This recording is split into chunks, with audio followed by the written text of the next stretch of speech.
જય શ્રી કૃષ્ણ મિત્રો, કેમ છો? બધા મજામાં ને? હું કીર્તિ ગુંતારિયા તમારા બધાનું સ્વાગત કરું છું મારી યુટ્યુબ ચેનલ કેવી રસોઈમાં. આજે હું એક રેસીપી લઈને નથી આવી. આજે હું લઈને આવી છું ખરતા વાળને અટકાવવા માટેની રેમેડી, જે વાળને સિલ્કી, સ્મૂથ અને ખરતા અટકાવશે. તો ચાલો આપણે જોઈ લઈએ. મિત્રો, આજે હું એક રેસીપી લઈને નથી આવી. આજે હું લઈને આવી છું ખરતા વાળને અટકાવવા માટેની રેમેડી. અત્યારના ટેન્શનભર્યા વાતાવરણમાં દરેકને હેરફોલની સમસ્યા હોય છે મિત્રો. એટલે ઘરના સામગ્રીમાંથી જ આપણે આ હેરફોલની સમસ્યાને દૂર કરવાની છે મિત્રો. રેમેડી મેં ઘરની સામગ્રીમાંથી જ બનાવેલી છે મિત્રો. તો આપણે જોઈ લઈએ. તો મેં અહીંયા 2 એલોવેરા ફ્રેશ લીધા છે, 1 ચમચી મેં અળુસી લીધી છે, 1 સેશે મેં ડવ શેમ્પૂનું લીધું છે. તમે ગમે તે શેમ્પૂ લઈ શકો છો. 2 ચમચી મેં ચોખા લીધા છે, જેને મેં ધોઈ લીધા છે. 1 ચમચી મોટી મેં મેથી દાણા લીધા છે અને થોડાક મીઠા લીમડાના પાન લીધા છે મિત્રો. અને 1 ચમચી હું અહીંયા ચાની ભૂકી લઈ રહી છું. જો હું તમને બતાવું છું કે મેં અહીંયા 1 ચમચી ચાની ભૂકી લીધી છે. આ રીતે તમે જોઈ શકો છો. ત્યારબાદ મેં 1 નંગ ડુંગળી લીધી છે.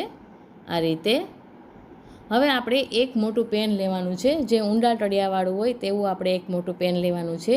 અને સૌ પ્રથમ આપણે તેમાં 1 ચમચી ચાની ભૂકી ઉમેરી દેવાની છે મિત્રો. જુઓ, હું તમને બતાવી રહી છું કે પહેલાં આપણે ચાની ભૂકી ઉમેરી દેવાની છે, ત્યારબાદ આપણે 1 ચમચી અળુસી ઉમેરી દેવાની છે. આ રીતે જુઓ, આમ જુઓ, હું તમને બતાવી રહી છું. ત્યારબાદ હવે આપણે એમાં 1 ચમચી મેથી દાણા ઉમેરી દેવાના છે. ત્યારબાદ આપણે થોડાક લીમડાના પાન ઉમેરી દેવાના છે મિત્રો.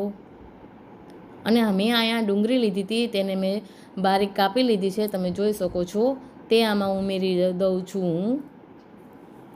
ત્યારબાદ 2 ચમચી ચોખા આપણે ઉમેરી દઈશું એમાં. અને અહીંયા મેં 2 એલોવેરા લીધા હતા, તેને પણ મેં કાપી લીધા છે અને તે પણ મેં એમાં ઉમેરી દીધા છે, તમે જોઈ શકો છો મિત્રો. હવે ત્યારબાદ આપણે એમાં શેમ્પૂનું સેશે ઉમેરવાની છે. મેં અહીંયા ડવ શેમ્પૂ લીધું છે. તમે જે વાપરતા હોય તમે તે શેમ્પૂ લઈ શકો છો મિત્રો. બસ આટલી જ સામગ્રીથી આપણી રેમેડી તૈયાર થઈ જશે મિત્રો. હવે શેમ્પૂ ઉમેરાઈ ગયું છે, તમે જોઈ શકો છો. હું તમને નજીકથી બતાવી રહી છું. હવે આપણે એમાં 1 ગ્લાસ પાણી ઉમેરવાનું છે. જુઓ, આ રીતે. હવે મેં અહીંયા 1 ગ્લાસ પાણી ઉમેરી દીધું છે. ત્યારબાદ આપણે હવે ગેસને સ્ટાર્ટ કરવાનો છે મિત્રો. જુઓ, આવી રીતે આપણે ગેસને સ્ટાર્ટ કરી દીધો છે અને ગેસની ફ્લેમને હાઈ રાખી છે મિત્રો. બસ હવે આપણે આ રેમેડીને પકાવવા માટે રાખવાની છે મિત્રો. જુઓ, આ રીતે. તો મિત્રો, હવે રેમેડી પકવા લાગી છે. જુઓ, એમાં 1 ઉફાણ આવી ગયો છે. હવે આપણે ચમચીની મદદથી આપણે ચલાવતા રહેવાનું છે, એટલે આપણું બધું મિશ્રણ એમાં એક રસ થઈ જાય. જુઓ, હું તમને નજીકથી બતાવું છું. જુઓ, કલર કેટલો ચેન્જ થઈ ગયો છે. જુઓ, આ રીતે. જુઓ, આપણું મિશ્રણ ઘટ થવા લાગ્યું છે મિત્રો, તમે જોઈ શકો છો. આ રીતે મિત્રો તમે જોઈ શકો છો કે આપણી રેમેડી તૈયાર થઈ ગઈ છે. જુઓ, આપણી બધી સામગ્રી મિક્સ થઈ ગઈ છે અને એમાં સરસ રીતે મિક્સ થઈ ગઈ છે, તમે જોઈ શકો છો. બસ હવે આપણે ગેસની ફ્લેમને બંધ કરી દેવાની છે અને મિશ્રણને ઠંડુ પડવા માટે રાખી મૂકવાનું છે. જુઓ,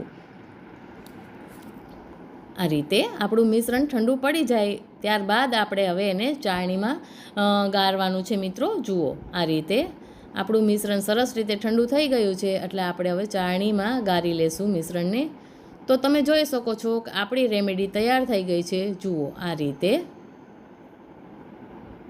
ખરતા વાળને અટકાવવા માટેની આપણી રેમેડી તૈયાર થઈ ગઈ છે. તમને હું નજીકથી બતાવું છું. આ રીતે હવે આપણે એને વાળમાં એપ્લાય કેવી રીતના કરવાની છે તે પણ હું તમને બતાવી રહી છું. જુઓ, આ રીતનું આપણું મિશ્રણ થયું છે, તમે જોઈ શકો છો. તો હવે આપણે એને પાથીએ આ રીતે લગાવવાની છે. જુઓ, અને એને હલકી હલકી મસાજ પણ કરવાની છે મિત્રો. અને એને 5 થી 10 મિનિટ સુધી માથામાં રાખવાની છે મિત્રો, તમે જોઈ શકો છો. જુઓ, હું તમને બતાવી રહી છું કે આપણે રેમેડી આ રીતે પાથીએ લગાડવાની છે અને હલકી હલકી માલિશ કરવાની છે. 5 થી 10 મિનિટ સુધી આપણે એમને રાખી મૂકવાની છે. ત્યારબાદ આપણે એને વોશ કરવાનું છે, તમે જોઈ શકો છો. જુઓ, આ રીતે. તો હવે મેં વાળને વોશ કરી લીધા છે, તે પણ હું તમને બતાવી રહી છું. જુઓ કેટલા સિલ્કી વાળ થઈ ગયા છે, તમે જોઈ શકો છો. આ રેમેડી તમે અઠવાડિયામાં એકવાર લગાડી શકો છો, 15 દીમાં એકવાર લગાડી શકો છો, તે તમારી ચોઈસ પ્રમાણે રહેશે. તો તમે જોઈ શકો છો કેવા સિલ્કી અને સ્મૂથ વાળ થઈ ગયા છે. તો તમને કેવી લાગી મારી રેમેડી?